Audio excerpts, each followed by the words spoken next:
अस्सलाम वालेकुम नाजरीन, मैं हूं अब्दुल सवेनिश न्यूज़ में आपका इस्तकबाल है। अजमेर शरीफ के पास आज सुबह तेज़ बारिश होने की वजह से एक आदमी बारिश में बहता हुआ नजर आ रहा है। आइए देखते हैं ये रिपोर्ट।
आज़िक kidney centre and multi speciality hospital, गुर्दे और बवासीर के इलाज का 40 साल मशहूर हॉस्पिटल, जहां हजारों पेशेंट्स क्योर हो चुके हैं। Doctor Husaini international national award winner और दूसरे डॉक्टर्स और लेडी डॉक्टर्स की जेर खिदमत गुर्दे के तमाम अमराज का मुकम्मल ट्रीटमेंट किया जा रहा है। गुर्दे फेल हो चुके हों, डायलिसिस करवा रही हूं, याद रखिए डायलिसिस कोई इलाज नहीं, इससे 1% भी गुर्दे रिकवर नहीं होते। हाँ, डायलिसिस टेम्पररी रिलीफ दे सकता है, लेकिन हमारे ट्रीटमेंट से गुर्दे फिर से फंक्शन में आ सकते हैं। गुर्दे श्रिंक हो गए हों या सिस्ट हो, गुर्दे की पथरी हो, कैसी भी गुर्दे की तकलीफ हो या पाइल्स यानी बवासीर, चाहे ब्लीडिंग हो या कोम, बगैर ऑपरेशन मुकम्मल क्योर ट्रीटमेंट का एक ही centre, Ghazi kidney centre, DLRL main road opposite Vikas high school, Chandrayangutta, Hyderabad. Cell 9966930824 या 9391326261। सच्ची खबरें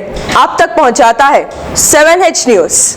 हकीकत जानिए, 7H न्यूज़ देखिए, लाइक कीजिए, शेयर कीजिए और सब्सक्राइब करना ना भूलें। 7H न्यूज़, आपकी आवाज़।